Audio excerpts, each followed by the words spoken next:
A paz do Senhor, meus irmãos, aqui é o pastor Carlos Cardoso para mais um vídeo, mais uma meditação. E hoje eu quero meditar com vocês sobre uma palavra que está em Apocalipse 3, versículo 11, que a Bíblia diz assim: Eis que venho sem demora, guarda o que tens para que ninguém tome a sua coroa. Queridos, preservar-se salvo é uma necessidade. E nós estamos vivendo num momento hoje, que os reformados estão pregando, a doutrina que uma vez salvo, salvo para sempre, Calvino está se manifestando com força nos altares. E o calvinismo ele tem ganhado uma força imensa nos nossos dias.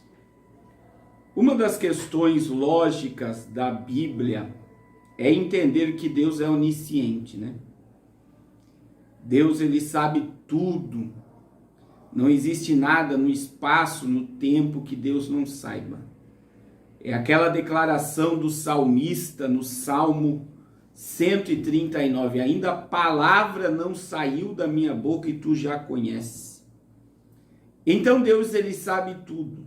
E dentro dessa lógica, Deus sabe os que vão estar na Nova Jerusalém e os que vão estar no inferno.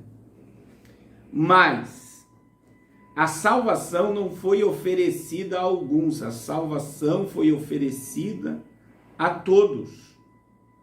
Tito 2,11, a graça de Deus se manifestou trazendo salvação a todos os homens. A Bíblia também diz, no livro de João, no capítulo 3, versículo 16, que é o texto áureo da Bíblia, Deus amou o mundo de tal maneira que deu seu Filho unigênito para que todo aquele que nele crê não pereça, mas tenha vida eterna. Mas eu gosto do versículo 17. Deus, João 3,17, Deus enviou seu Filho ao mundo, não para condenar o mundo, mas para que o mundo fosse salvo por ele. Então entenda que o projeto de Deus em toda a Bíblia, do Gênesis ao Apocalipse, se chama salvar o homem. É a morte do animal. Quando Adão pecou, Deus matou um animal para vestir a nudez do homem. Sangue inocente foi derramado para tapar a nudez do homem e tirar o homem do Éden. Cristo morreu para tapar a nossa nudez, o nosso pecado. Nós somos justificados pelo sangue de Jesus. Agora entenda uma coisa, a preservar-se salvo é uma necessidade de todos nós. Então entenda, a Bíblia está dizendo, guarda o que você tem, preserve o que você tem, a sua salvação, para que ninguém roube a sua coroa. E uma das questões, que a Bíblia fala muito clara, é 1 João capítulo 1, versículo 7. Eu gosto muito desse versículo, está ligado à salvação.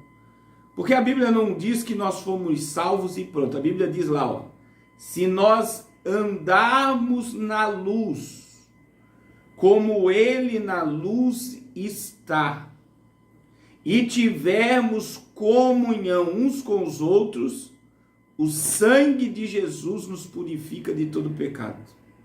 Veja que antes do sangue purificar, nós temos que andar na luz e ter comunhão. Hebreus capítulo 12, o escritor aos Hebreus disse, segui a paz com todos. Não é com alguns, é com todos. E a santificação, sem a qual ninguém verá a Deus. Então entender que Deus ama, que Deus salvou, que Deus sempre está disposto a perdoar é uma coisa. Mas isso requer de mim me preservar aquilo que eu tenho, para mim não perder a minha coroa. Então isso quer dizer o quê? Eu tenho o dom da imortalidade, eu sou salvo, mas eu tenho que preservar isso. E para eu preservar isso, para não perder a coroa da minha salvação, eu preciso andar na luz. Eu preciso ter comunhão com as pessoas, amar aqueles que me odeiam. Eu preciso ter santificação. E eu preciso, A Bíblia diz, seguir a paz com todos, ter paz com todos. E eu quero perguntar para você aqui agora, como você está nesse estágio? Você está andando na luz? Você está tendo comunhão? Você está vivendo em santidade? Você tem paz com todos? Querido, muitos cristãos não sabem nem aonde vão passar a sua eternidade. Eu costumo dizer que esta geração, ela perdeu um dos maiores princípios, que é a salvação. As igrejas abarrotadas de gente, e se você perguntar para o público, para o povo, quantos aqui têm certeza de onde vai passar a eternidade? Poucos levantam a mão. Então, se você tem se descuidado com a sua salvação, guarda o que tu tens. Preserve o que você tem, para você não ser envergonhado no glorioso dia da vinda de Jesus. Medite nessa palavra, com certeza Deus quer restaurar a sua comunhão com Ele. Volte para a luz, volte a ter comunhão com seus irmãos, volte para a santidade e tenha paz com todos. Deus te abençoe, em nome de Jesus.